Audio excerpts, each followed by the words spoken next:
भिगोना सीख ले। अरे हंसना तो वो सिखा देगा, पहले रोना सीख ले। बोलबा के बिहारी लाल की। एक दिन एक भक्त ने भगवान से शिकायत कर दी, आपको मनाएं कैसे, आपको रिझाएं कैसे, क्या खिलाएं आपको। अजब हैरान हूं भगवान, तुम्हें कैसे मनाऊं मैं। कोई वस्तु नहीं ऐसी जिसे सेवा में लाऊं मैं। तुम्हारी जो जोत से रोशन ये सूरज चांद और तारे, अरे महा अंधेर है भगवान, अगर दीपक दिखाऊं मैं क्या करूं, क्या दिखाऊं, क्या खिलाऊं। लगाना भोग कुछ तुमको, ये सब अपमान करना है। अरे तू सब जग को खिलाता है, बता तुझे कैसे खिलाऊं मैं। तू संसार का भरण पोषण करता है, मैं तुझे क्या खिलाऊं। तो भगवान ने कहा बहाना मत कर, अगर वाकई तू रिश्ता रखना चाहता है तो एक रिश्ता जोड़ ले मुझसे। ये कहना साफ गलती है, तुम्हें कैसे मनाऊं मैं। तो सुनो अपने मनाने का सरल रास्ता बताऊं मैं। न रीजू गान गप्पों से, न रीजू तान टप्पों से, न रीजू गान गप्पों से, न रीजू तान टप्पों से। अरे बहा दे दो प्रेम के आंसू, तुरंत ही दौड़ा आऊं मैं तो प्रेम का पुजारी हूं, मैं तो तेरे आंसुओं का दीवाना हूं। श्री राधे। रिझाना जो मुझे चाहे विदुर से पूछ लो जाकर। रिझाना जो मुझे चाहे विदुर से पूछ लो जाकर। सुदामा की झपट गठरी खड़ा चावल चबाऊं मैं। सुनो अपने मनाने का सरल रास्ता बताऊं मैं प्रेम का दीवाना हूं।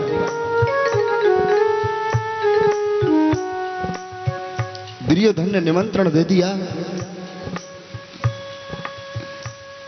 गोविंद आज आप मेरे घर भोजन करना। अच्छा जरूर करेंगे।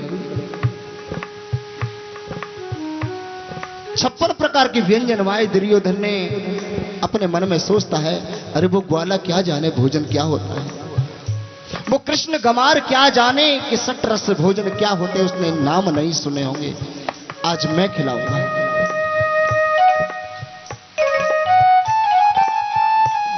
भगवान कन्हैया दुर्योधन के घर को भोजन करने चले। रास्ते में आभान हुआ, अरे अहंकार हो गया इसको। उधर विदुर और विदुरानी रोजाना आस लगा के बैठते हैं, कभी गोविंद की नजर इस झोपड़ी की ओर पड़ जाए, कभी मेरी ओर आ जाए गोविंद। आज गोविंद बोले चलो आज काकी के घर चलते हैं। विदुर जी के घर चल पड़े।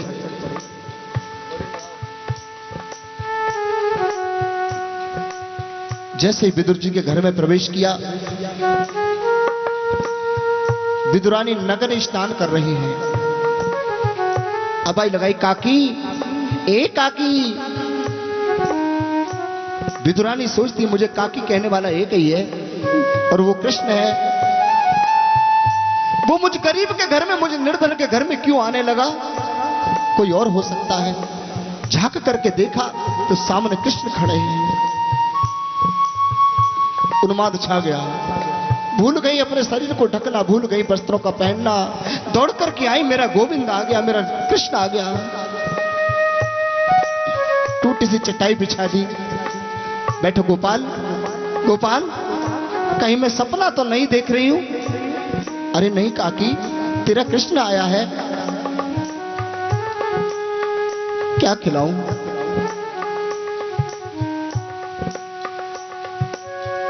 देख दर्शन श्याम का, देख दर्शन श्याम का, हर्षित विदुर रानी हुई। देख दर्शन श्याम का, हर्षित विदुर रानी हुई।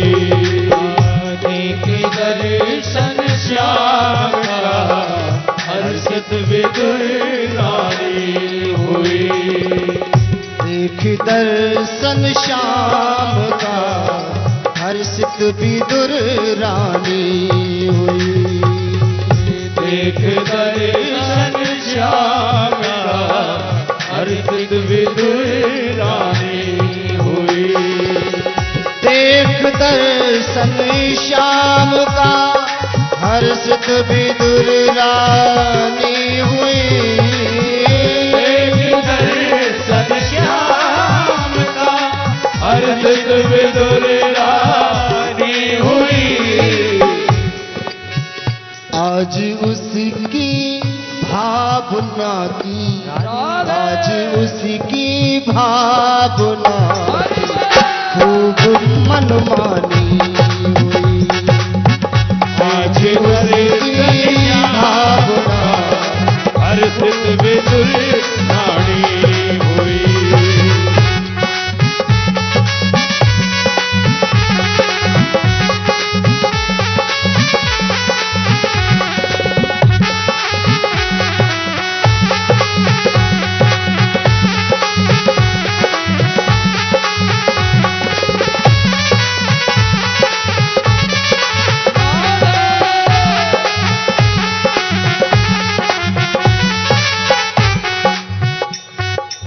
विदुरानी टूटा सा आसन बिछा दिया। गोविंद क्या खिलाऊं तुम्हें, घर में केले रखे हैं। दौड़ करके गई, केले लेके आ गई। कितनी उन्मादनी है। जब एक रिश्ता बन जाता है, भगवान को दो ही लोग पहचान सके हैं, या तो जो बुद्धि जानता ही ना हो, या फिर इस बुद्धि से ऊपर उठ जाए। बीच वाले अटकते रहते हैं। संशय, ऐसा कैसे हो गया, जहां वस्त्रों का भी ध्यान नहीं है। विदुरानी ने छिलके लेके आ केले लेकर के आई और भाव में इतनी दीवानी हो रही है कि केले छीले, छिलका खिलाने लगी भगवान को और गूदा नीचे फेंक दिया। बड़े प्रेम से खा रहे हैं।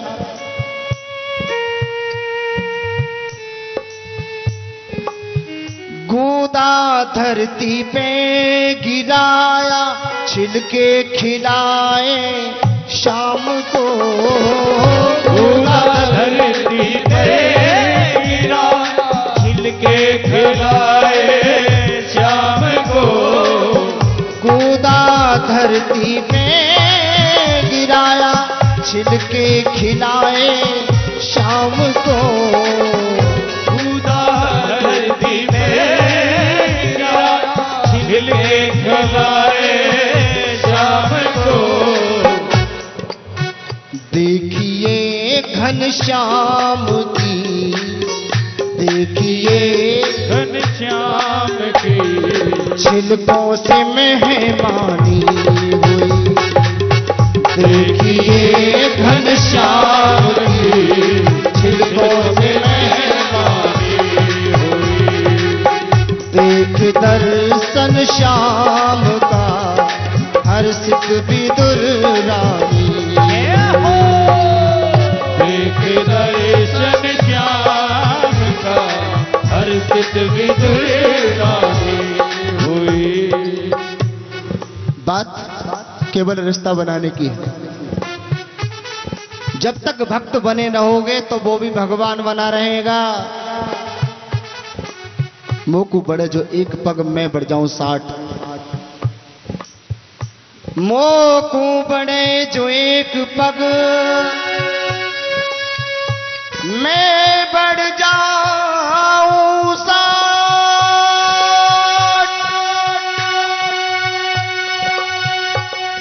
और मोकू हटे जो एक पग मैं लोहे की लाट। हरि बोल। मेरे लिए तू एक कदम बढ़ा करके देख, मैं 10 कदम तेरी ओर बढ़ करके आऊंगा। और उसके लिए अगर कोई एक कदम हटता है तो वो लोहे का लाट खंबा है, हिलता नहीं हूं मैं। बात सिर्फ रिश्ते बनाने की है। जिसने पाया रिश्ता बना के पाया। मीरा जी भक्तमाल, आज संतों की कथा है। 5 वर्ष की है मीरा। राजस्थान में जन्म हुआ, माँ बाप की इकलौती बेटी। मीरा जी की माँ भगवान की अनन्य सेविका थी। एक दिन एक बारात आ गई। हमारे हिंदुस्तान की एक परंपरा है कि जब बारात आवे ना तो छोटी छोटी छई छापरी जरूर भागे, दूल्हा देख के आगे कैसा दूल्हा है ना। जब बारात आई तो सारे मोहल्ला की सखियां सब इकट्ठी है कि लाली तू भी चल, लाली तू भी चल। अरे दूल्हा देख के आगे कैसे दूल्हा है। मीरा ने पहली बार सुना कि दूल्हा भी कुछ होता है। मीरा जी पहुंच गई अपनी मां के पास तो देखा मीरा की मां भगवान गोपाल जी की आरती कर रही है। मीरा बोली मैया इस सारी मोहल्ला की सखियां जा रही हैं दूल्हा देखने, मेरा दूल्हा कब आवेगो, है ना। छोटी छोटी सी बच्चे आपस में बातें करते हैं। तो ऐसी मीरा जी अबोध बालिका कहती है मैया मेरा दूल्हा कहाँ है। शायद वो नारायण की इच्छा ही रही होगी जो उस मां ने गोविंद की ओर हाथ बढ़ा दिया, तेरा दूल्हा यह है। उस 5 वर्ष की मीरा के मन में यह भाव बैठ गया कि मेरा दूल्हा तो यह है। सारा जीवन बीता तो क्या बीता, एक ही भाव गाया, जाके सिर मोर मुकुट मेरो पति सोई, अरे मेरे तो गिरधर गोपाल दूसरो ना कोई। रिश्ता बन गया है। जब तक रिश्ता बनेगा नहीं, ठाकुर बहुत दूर है आपसे। मीरा का विवाह हुआ। जब मीरा विदा होकर के जाने लगी तो मीरा ने अपनी मां से कहा मां तुमने मेरे ससुराल वालों को क्या दहेज दिया ये तो मैं जानती नहीं। राजघराने की कुलवधू बन के जा रही हूं। आपने भी अपनी हैसियत के मुताबिक दान दिया होगा, दहेज दिया होगा। एक दहेज मुझे दे दो। क्या? ये मेरा पति मुझे दे दो, मेरा ठाकुर मुझे दे दो, मेरा गोविंद मुझे दे दो, मेरा तो यही सर्वस्व है। मीरा की मां ने वो ठाकुर जी की मूर्ति उठा करके दे दी। मीरा ने जो ही पहला कदम रखा, ससुराल के घर में चौखट को लांघा तो कुछ रस्म रिवाज होती है। हमारे यहाँ भी द्वार पर एक पूजा कराई जाती है, बहू से एक पूजा करवाई जाती है। उनके यहाँ आदिशक्ति जगदम्बा का पूजन हुआ करता था। मीरा की सास ने मीरा से कहा जगदम्बा का पूजन करो मीरा। मीरा बोली मैं नहीं जानती किसी, मेरे तो गिरधर गोपाल दूसरो ना, अरे जाके सिर मोर मुकुट मेरो पति सोई। मैं नहीं जानती कौन सी जगदम्बा है, मेरे पास जो भी कुछ है मेरा तो यही है, मेरा सर्वस्व है ये। बड़ा अपमान हुआ ससुराल वालों का। बताओ पहली बार बहू घर में आवे और सास ससुर की आज्ञा को ऐसा उल्लंघन कर दे, है ना। चर्चा है जावे पूरे मोहल्ला में, अरे फलाने की बहू तो ऐसी आई है निकम्मी, लोक लाज शर्म कुछ जाने ही ना है, घर में आते ही वाने तो संस्कार दूषित कर दिए। पहला कदम भक्त की हंसी जब तक नहीं होती है नारायण नहीं मिलता। ससुराल में पहला कदम रखते ही मीरा की हंसी उड़ना शुरू हो गई। अरे राणा की परिवार में ऐसी कुलवधू आई है जिसने वर्षों पुरानी परंपरा को ठुकरा दिया। और कुछ समय बीता, मीरा के विवाह को 8 वर्ष हो गए। 8 वर्ष के अंतराल में मीरा के पति का स्वर्गवास हो गया। जिसके विवाह को केवल 8 वर्ष हुए हो और वो विधवा हो गई। सारा परिवार दहाड़ मार मार करके रो रहा है। मां रो रही है, भाई रो रहा है, पिता रो रहे हैं। पर मीरा, जन्माष्टमी का दिन है जिस दिन मीरा का सुहाग लुटा है। मीरा ने अपने ठाकुर जी की मूर्ति सामने रख रखी है, 16 श्रृंगार करने में मगन है। सास से नहीं रहा गया। सास पहुंची, अरे मीरा तुझे मैं अभागन कहूं या निर्भागन कहूं? अभी तू ढंग से बैठ भी नहीं पाई है, तेरा सुहाग उजड़ गया, तेरी आंख में आंसू तक नहीं आया। तू कैसी पत्नी है? मीरा ने सास के चरण पकड़ लिए। माता जी, ये सब शारीरिक रिश्ते हैं, मेरा और मेरे गोविंद का तो अंतरात्मा का रिश्ता है। मैं तो ऐसी सुहागन हूं जो कभी मेरा पति मरेगा नहीं।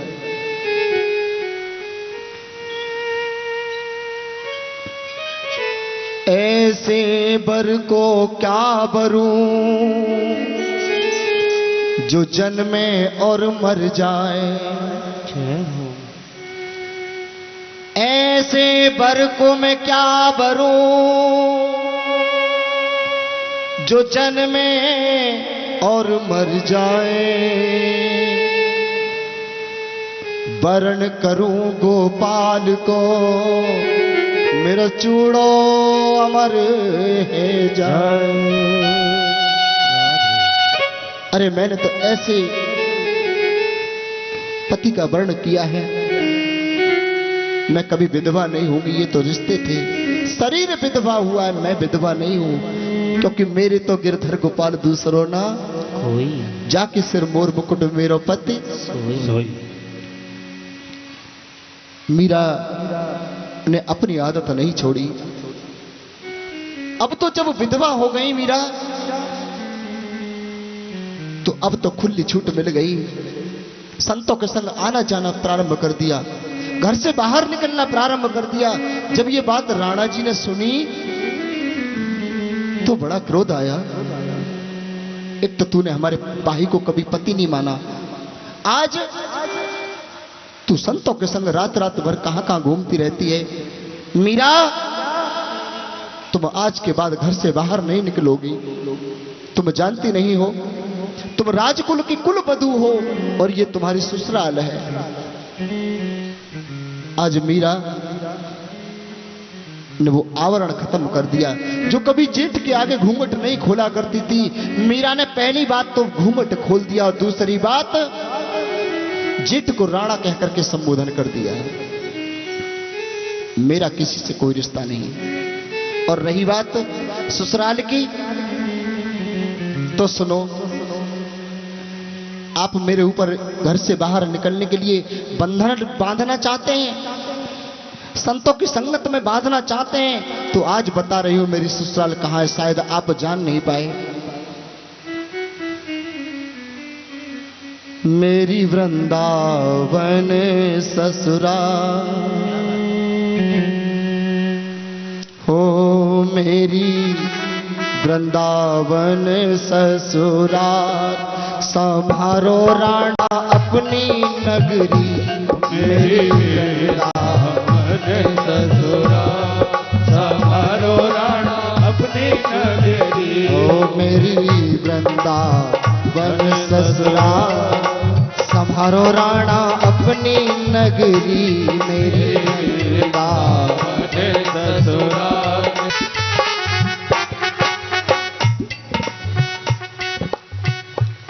आपको भक्तों की कथा में आनंद आ रहा है? आ रहा है? फिर भाव में कटौती क्यों है? भाव में कटौती क्यों? एक सेठ जी बहुत कंजूस, महाकंजूस, ठाकुर जी को भजन करो करें, सुबह ठाकुर जी के आगे खड़े है जावे, 5 रुपया की धूप पत्ती मंगा में 1.5 महीना चला में, इतनी सी धूप पत्ती तोड़े और पतली सी बना में और ठाकुर जी के आगे लगा दे में। भोजन करवे बैठे तो जरा सा एक किनका तोड़ के निकाल के डाल दे में। शाम को दूध पीवे लगे तो 2 छींटा निकाल के ठाकुर जी के नाम के डाल दे में। एक समय कहीं कथा में सुन लिया कि भगवान तो भाव के भूखे हैं, भाव का भूखा हूं मैं और भाव ही एक सार है, और भाव से मुझको भजे तो भव से बेड़ा पार। राधे भाव बिन सर्वस्व भी दे मैं कभी लेता नहीं। और भाव वाले भक्त का तो भरपूर मुझ पर भार है। हरि बोल। अब तो विश्वास हो गया मेरा ठाकुर तो भाव का भूखा है। वो जो इतनी सी धूप बत्ती लगाते थे ना, वो भी लगाना बंद कर दिया। भगवान के आगे खड़े हो जाए हाथ जोड़ के, ठाकुर जी समझ लो मैंने धूप बत्ती लगा दी तुम्हारे आगे, बहुत सुगंधित लगाई है, अच्छा मैं चल रहा हूं। जब भोजन करने का समय आ जाए तो भोजन की थाली सामने रख लें और कहते गोविंद जी समझ लो आपने भोग लगा लिया। जो इतना सा निकालते थे वो भी बंद कर दिया। शाम को दूध पीने का जब समय आए तो जो 2 छींटा भगवान के नाम के निकालते थे वो भी बंद कर दिए। गिलास हाथ में पकड़े, ठाकुर जी समझ लो आपने भोग लगा लिया, पियो दूध पियो, ठाकुर जी दूध पियो। एक दिन रात्रि काल में सेठानी दूध लेके आई। जब विश्राम का समय हुआ, लो सेठ जी दूध पी लो, रख दो अभी हम बाद में पिएंगे। दूध रखवा लिया। सेठानी दूध रख के चली गई। थोड़ी देर बाद वापस आ गई। सेठ जी एक भूल हो गई आज। क्या? मैंने दूध में मीठा नहीं डाला है, चीनी डालना भूल गई मैं। सेठ जी बोले कोई बात नहीं, आज हम ऐसा ही पी लेंगे। चली गई सेठानी। जब सेठ जी दूध पीने के लिए उठे, उन्होंने गिलास उठाया दूध का, तो अपने मन में सोचते चलो हमारी तो कोई बात नहीं है, हम तो बिना चीनी का भी पी लेंगे, पर ठाकुर जी भी तो पीवेंगे, तो ठाकुर जी को तो मीठा होना चाहिए। तो बोले ठाकुर जी कौन सा पीवे, हमें भाव से ही तो भोग लगे उनको, चलो भाव से चीनी डाल देते हैं। तो उन्होंने सोच लिया, आंखें बंद की, एक हाथ में गिलास में दूध है और बोले ठाकुर जी ये समझ लो हमने एक मुट्ठी चीनी ली और ये लो दूध में डाल दी। अब भाव की चम्मच मंगाई, ये लो चम्मच से हम इसको मिला देते हैं। अब मिलाने लगे तो मिलाते मिलाते ख्याल आया ठाकुर जी दूध थोड़ा है, चीनी ज्यादा पड़ गई, ज्यादा मीठा है जाएगा दूध, पियो ना जावेगो तुम पे। फिर बोले चलो अभी तो गली नहीं है सारी चीनी, थोड़ी सी निकाल लेते हैं। तो उस भाव की चम्मच से भाव रूपी चीनी को जैसे ही निकालने लगे, एकदम मेरे गोविंद प्रकट हो गए और हाथ पकड़ लिया। बोल के बिहारी लाल की। अरे भले आदमी, तेरे दियो लियो तो कछु है ना, भाव में काहे को कमी करे, जो भाव से चीनी डाल दिए याहुए निकाल रहे, तो भैया कछु लगे तो ना रहो, जब भाव में काहे को कटौती करो, हैं? भाव में कमी नहीं आनी चाहिए। मेरी वृंदावन ससुराल समारो राणा अपनी नगरी, मेरे वृंदावन ससुराल समारो राणा हरे हरे समारो राणा अपनी नगरी। ओ मेरी वृंदावन ससुराल।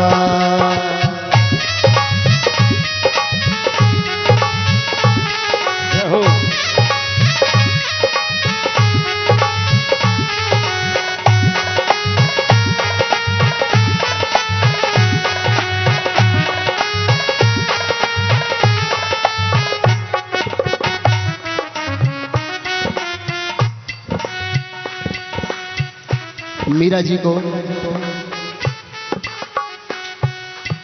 रिश्ताओं की परंपरा, नंद बाबा है ससुर हमारे, माते यशोदा सास।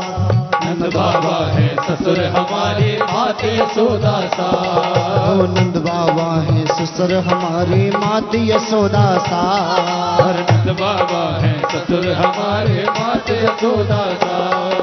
बाके बिहारी पिया हमारे, बाके बिहारी पिया हमारे, चली उन्हीं के पास समारो हरे हरे समारो राणा अपनी नगरी। मेरी वृंदावन ससुराल समारो राणा हरे हरे समारो राणा अपनी नगरी। मेरी वृंदावन ससुराल। हरि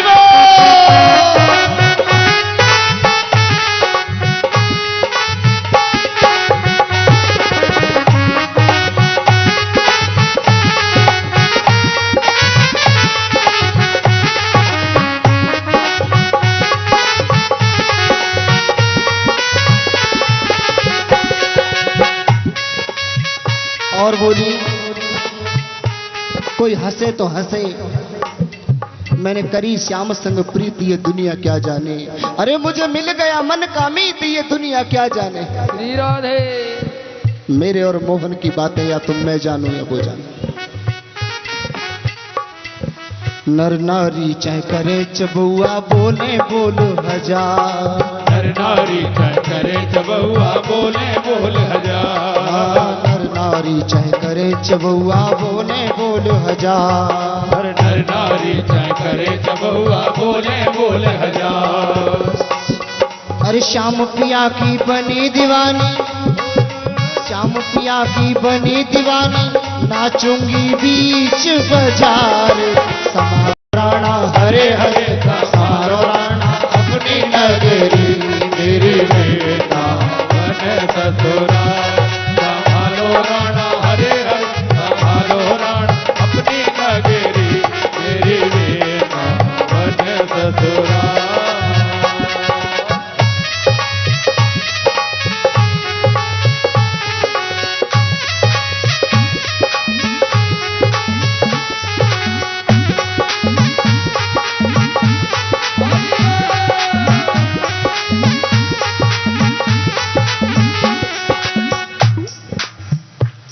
अरे प्रेम की खेती उपजे रामा, प्रेम न खेती उपजे राणा, प्रेम न हाट बिकाए, प्रेम न खेती उपजे राणा, प्रेम न हाट बिकाए। इस प्रेम की खेती नहीं होती है, ये प्रेम बाजारों में नहीं मिलता है, ये तो संतों के पास मिलता है।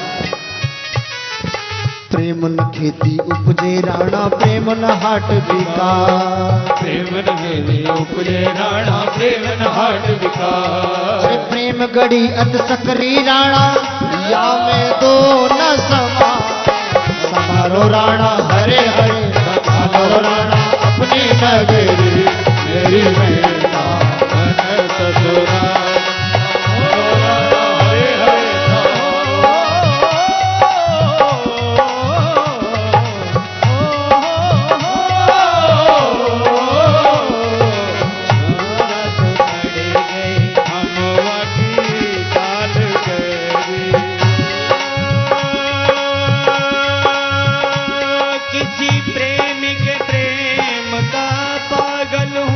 राधे। अरे यार मुसीबत का नहीं मारा, लिखते लिखते ब्रजमंडल को, रटते रटते हुए बरस 18। हरि बोल। पर हाय अभी तक पूर्णतया नहीं दिख पड़ा कहीं प्रीतम प्यारा। हरि बोल। अनुराग की यज्ञ समाप्त करूं इस देह की अंतिम आहुति द्वारा। मीरा जी जब राणा ने दुदकार दिया, मीरा चल पड़ी, द्वारकाधीश के दरबार में जाकर के पहुंच गई और बोली, कन्हैया बहुत भटकती हूं, बहुत लोक लहसाई हुई है मेरी, अब मैं तेरे दरबार में आ गई हूं, इस चौखट को छोड़कर नहीं जाऊंगी। भगवान ने मीरा के लिए एक भवन में निवास दे दिया। मीरा तुम मेरे पास रहो, मेरे समीप रहोगी मीरा तुम। उधर राणा के राज्य में उत्पात होने लगे, कभी सूखा कभी वर्षा, त्रसित हो गए लोग, व्याकुल हो गए। साधु संतों ने आकर के बताया, राणा तूने एक भगवान की भक्ता का अपमान किया है, ये उसी का परिणाम है। राणा ने अपने अनुचर भेजे, मीरा नहीं आई, ब्राह्मण भेजे नहीं आई। अंत में राणा खुद पहुंच गए द्वारकाधीश के दरबार में और अपनी पकड़ी उतारकर द्वारकाधीश के चरणों में रख दी, गोविंद मेरी मीरा मुझे वापस दे दीजिए। गोविंद मैंने इस मीरा के ऊपर बड़े जुल्म ढाए हैं, मैंने एक दिन ये हर समय गोविंद गोविंद गाती रहती थी। सो एक दिन मैंने ये कहकर के ये भगवान के चरणों का चरणामृत है, मैंने हलाहल विष का प्याला भेज दिया। लेकिन मेरी आंखों के सामने से मीरा ने उस हलाल को आपके चरणों का चरणामृत समझ करके हंसते हंसते पी लिया। अरे बारे गोविंद तेरी लीला, कुछ भी नहीं हुआ मीरा। मैंने एक पिटारे में सर्प बंद करके भेज दिया। हंसते हंसते गोविंद का उपहार समझकर मीरा ने गले लटका लिया, कुछ नहीं हुआ। आज मेरी मीरा को मुझे दे दो गोपाल। जब मीरा को यह ज्ञात हुआ कि राणा जी मुझे लेने आए हैं, भक्ति का मतलब होता है नारायण दर्शन। भक्ति का मतलब होता है नारायण दर्शन। जब नारायण के समीप आ गए, अब जीने का क्या फायदा?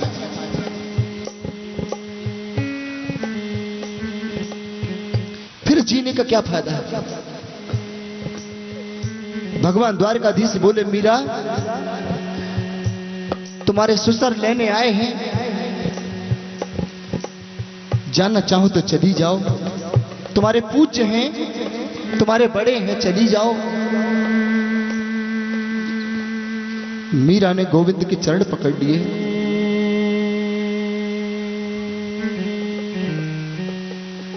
मुझे लगता है आप मुझसे दुखी हो गए हैं। अगर आप मुझसे किंचित मात्र भी कहीं आपको क्लेश हुआ है तो कह दीजिए, मैं चली जाऊंगी, दोबारा जीवन में आपके समीप नहीं आऊंगी।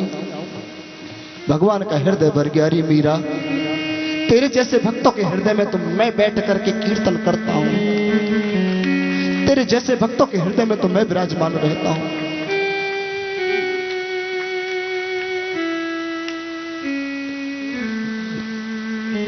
भगवान कृष्ण जब द्वारका को चले गए तो ऐसा प्रसंग आता है, एक बार वसुदेव जी ने यज्ञ करवाया। उस यज्ञ में भगवान कृष्ण आए।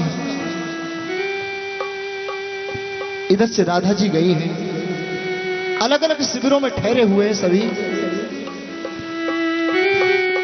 रुक्मिणी जी के मन में एक अहंकार हो गया कि वो राधा कैसी है। ये पति तो हमारे हैं पर हर समय राधे राधे रटते रहते हैं। अरे ये किसका भजन करते, वो राधे कैसी अनुरागिनी है, हम देखना चाहती हैं। मन में कहीं न कहीं किंचित कलेश है। रुक्मिणी जी बोली, कन्हैया अगर तुम आज्ञा दे दो तो हम आपकी आराधिका किशोरी जी का दर्शन करना चाहती हैं। भगवान बोले, हाँ करे आओ दर्शन, पर एक ध्यान रखना, वो मेरी आराधिका है, कभी गुरु के घर खाली हाथ नहीं जाते हैं। मेरी वो गुरु भी हैं, तो खाली हाथ मत जाना। रुक्मिणी जी क्रोध में थी, बोली जरूर कुछ न कुछ लेकर के जाएंगी, चिंता मत करो। क्या लिया? एक लोटा में दूध भर लिया। कैसा दूध? उबलता हुआ। उंगली डाल दो तो वो दूध छाला पड़ जाए। ऐसे दूध का लोटा लेकर के रुक्मिणी जी चली। जब राधा जी की डौड़ी पर पहुंची तो वहां ललिता विशाखा सब सखियां खड़ी हुई हैं। रुक्मिणी जी ने ललिता के आगे सर झुका दिया। किशोरी जी हम आपको प्रणाम करती हैं। ललिता बोली, हम तो उनकी दासी हैं, हम किशोरी नहीं हैं, हम तो किशोरी जी की दासी हैं। किशोरी जी कहाँ हैं?